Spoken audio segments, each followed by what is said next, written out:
this sounds crazy, but you can actually instantaneously change your emotions within like a few seconds easily. Okay. Right, the two ways that you do this, right? So in this video, I'll predominantly focus on the second way to do this, because I think this is the easiest way. Alright. But the first way you can do this is by the way you present information to yourself. Alright. So everywhere we go, we're always asking ourselves this question, like, what does this mean? So for example, you experience something, and in your mind you say, is this good or bad? What does this mean? Yeah. Right, and the meaning you give to something creates the emotion that you feel. So for example, let's say somebody, I don't know, let me give you a basic example. Somebody cheats on you, for example. Okay. Right?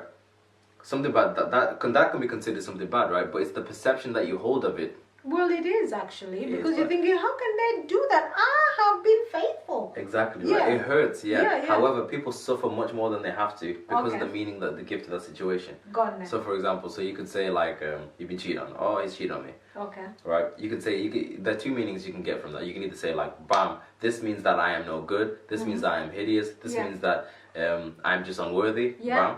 Or you can give it a different and more empowering meaning, which could say that this now means that I am free to meet somebody who's actually going to love me for me. Okay. I am free now to, you know what I'm saying? Yeah. I'm free now to be free. I'm free now to develop myself. This Then now you means won't that feel so bad. you won't feel as Yeah. bad. You know, honestly, if you do this effectively, you won't suffer in the same way. Yeah. Right. Okay. Like so that's the way you present information to yourself. What does this mean? And the second way is through physiology, so the way you move your body. Okay. And what you guys must understand is this: emotion follows motion.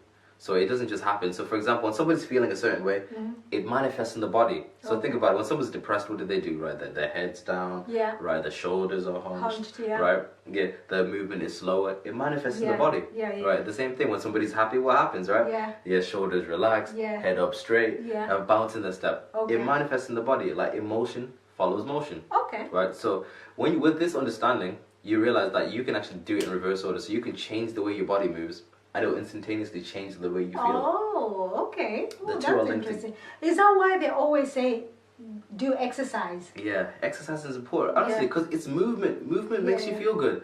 Like even if you look at like the addictions that people have, for example, like smoking. For example, smoking is one thing that a lot of people do.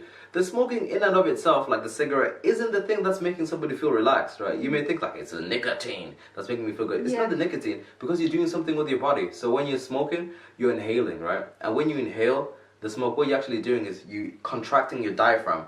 And by you Yeah. contracting your diaphragm, Yeah. right, your intercostal muscles go out and you take in more air. And then you breathe right back out, right? Oh, right, All you're yeah. doing is deep breathing. Okay. That's it, right? If you were to do deep breathing, you like the stress would go away. That's pretty much all you're doing. Oh, It's the same thing, that's right? interesting, Right? When yeah. people overeat, it's the same thing. You overeat, you take in loads of food. Yeah, yeah. What happens? It goes down, your belly feels full, you're like, oh. And then the heavy breathing starts again. Once again, Alright. contraction of the diaphragm. Ah, Same thing, while right? you're piling on the pounds. Exactly, right? You know what I'm saying? It's a physiological response, Okay. right? It's the way you're moving your body that's affecting you. Okay. Right, yeah, that's what it is. So literally, if you're able to change this, you change how you feel. And there was also a study done on groups of people. So there, like, let's say you have group 1 and group 2. Okay. So group 1 and number 1 and number 2 are paired together, right? Okay. So what they did is they get the number 1s to go away, and they'll tell them to think about a certain event that happened in their lives. So for Okay. example, they could say like, think about a day where you felt really disappointed or sad, and you would, you know what I mean, something bad happened to you. Yeah. Right. So that person will really sit down and really think about it and really get themselves into that state of the day that the thing happened to them. Yeah. And what you find is when they were in that state, their body changed, right? Their emotions changed. So maybe if they're feeling sad, like their body wearing clothes or whatever, and then they'll get the number 2, their pair, to come in, and they'll get the number 2 to just model the way that person's moving. Also, the person doesn't even know what the other person is Exactly, thinking. he has no Okay. idea, right? He has no idea. He But just moving the body. yeah, so exactly. So he sees with the way the guy's moving his body, Yeah. and then he just mimics the way the guy's moving his body. Okay. And what you find is that people would be experiencing a similar type of emotion. So for example, someone's thinking about something that disappointed them, Yeah. their body moves in Yeah. a certain way.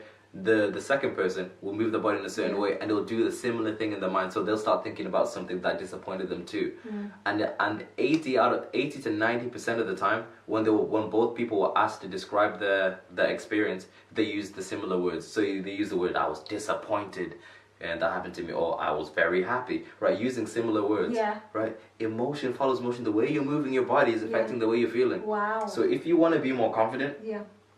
find somebody who's confident. Yeah. Look at how they're moving with their body Okay. and mimic them.